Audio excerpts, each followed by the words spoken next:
What is going on, fellas and lady fellas? Welcome back to Just Nuts, guys. Today I'm doing a fun discussion about new decks coming to Yu-Gi-Oh! In 2020. I think this is a cool topic to talk about. The year just started. We have actually a handful of decks that are pretty much confirmed that we're going to get.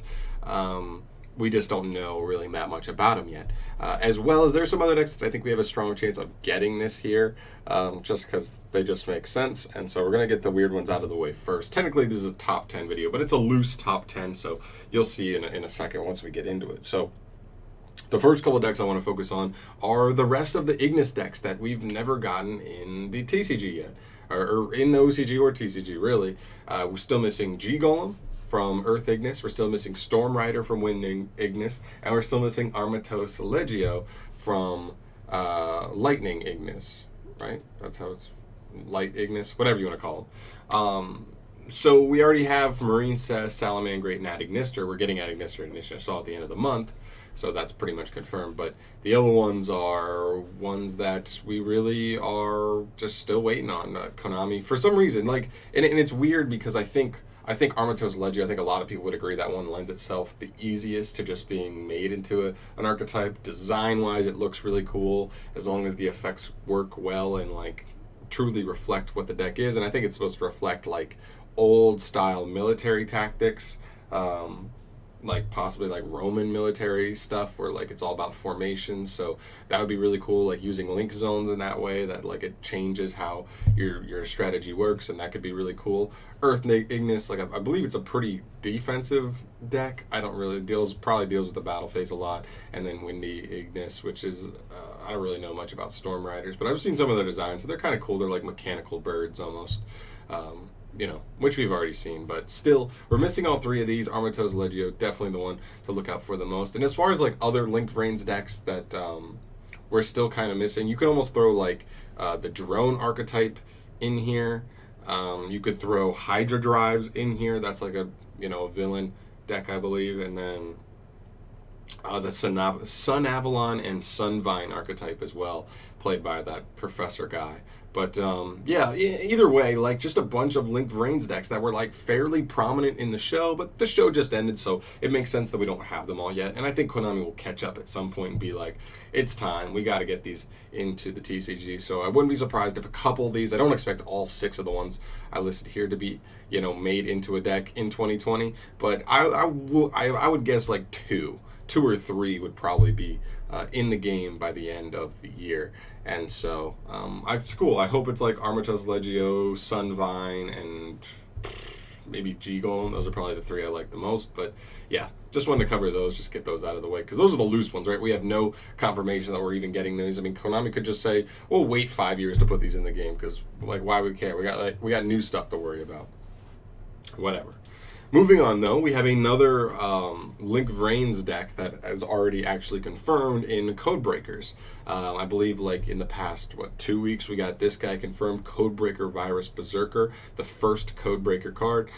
He's interesting. He's cool. The problem is, apparently at least according to Wikipedia, in the anime, they only showed 4 Codebreaker cards, and 2 of which really didn't do much.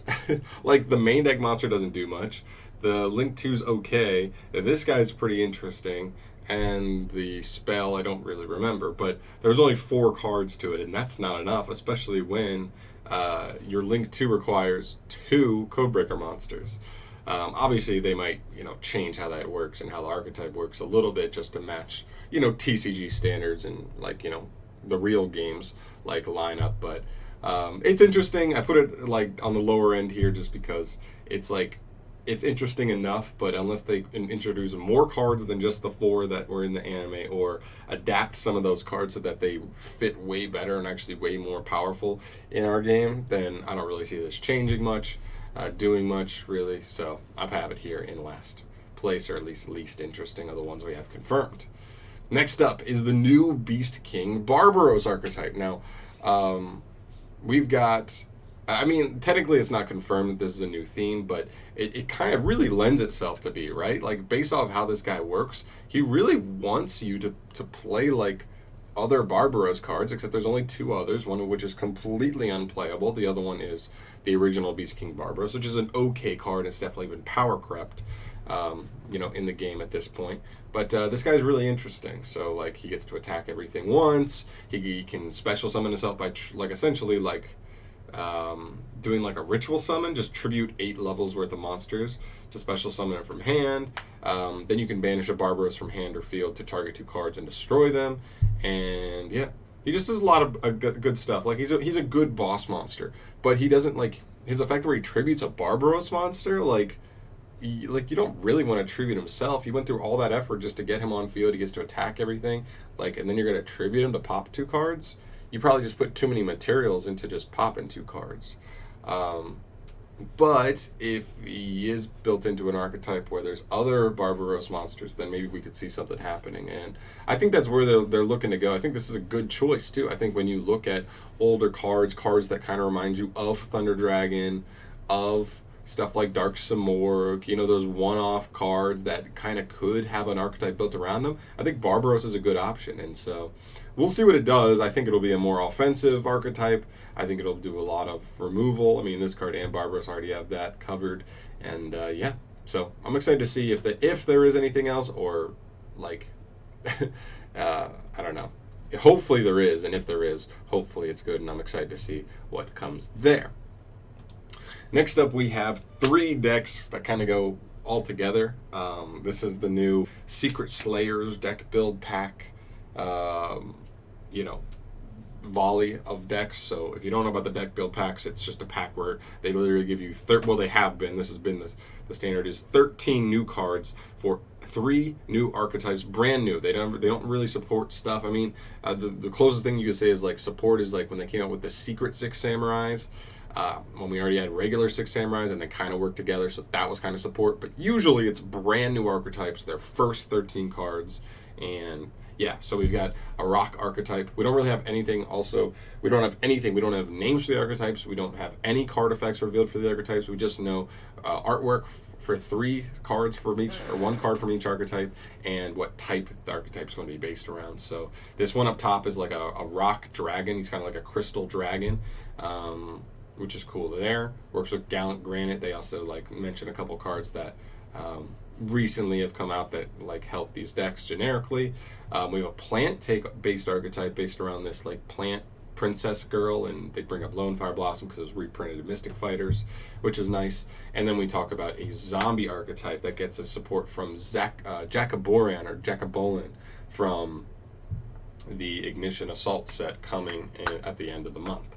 And that's pretty much it. I wish we had more to work off here. I'm assuming we're going to get this sooner rather than later, information on these cards, because I think it just makes sense that we'll get that. But yeah, we're still waiting for a release date for the TCG on this, so we still don't even know when we're supposed to get this set in our game. But I'm assuming fairly soon we'll be getting information on this, whether it's dates, whether it's first card reveals, names, descriptions on how the decks work, something. But I'm really excited actually for all 3 of those. I think these are really cool, and I don't know. I could see myself loving any of these 3 just based off of card art and that it's rock, plant, and zombie. I like all 3 of those types.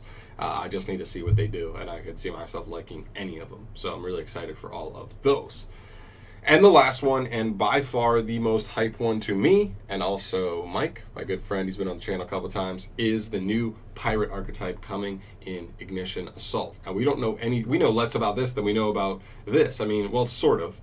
We don't have any even artwork revealed. We just have a little description about it, and it's randomly thrown in here when Ignition Assault got officially revealed for the TCG. And let me read it to you. Become the scourge of the high seas. A new theme based on pirates and their ships smuggles its way into the Yu-Gi-Oh! Trading card game. How is piracy in a duel defined? How about getting what you don't pay for? In this case, getting monsters out of your extra deck without using any materials. And that's really all we get there, but still, that's a pretty cool thing. We get information that they have a mechanic that gets monsters out of the extra deck without paying for them. Pretty clean. And I mean, that sounds pretty good to me. I mean, look at the cards that have really been insanely powerful over time. Ultimaya Zolkin, very powerful card. Bahamut Shark, very powerful card. What about Guard Dragon, Aggro Paint? Very powerful cards. All cards that just pull cards out of the extra deck without having to pay, you know, materials for it, which is very, very strong, very good resource wise. So these are going to be TCG exclusive archetype, at least to start. And I'm really, really excited to see. This is the one I am anticipating the most, just because I love Pirates. One Piece is my favorite anime of all time.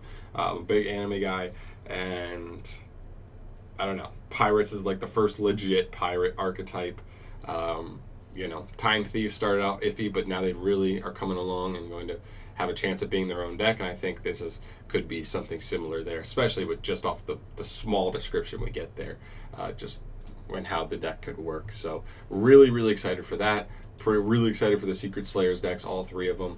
The Beast King Barbaros archetype looks pretty cool. Codebreakers, I'm the least excited about, but it is a new deck.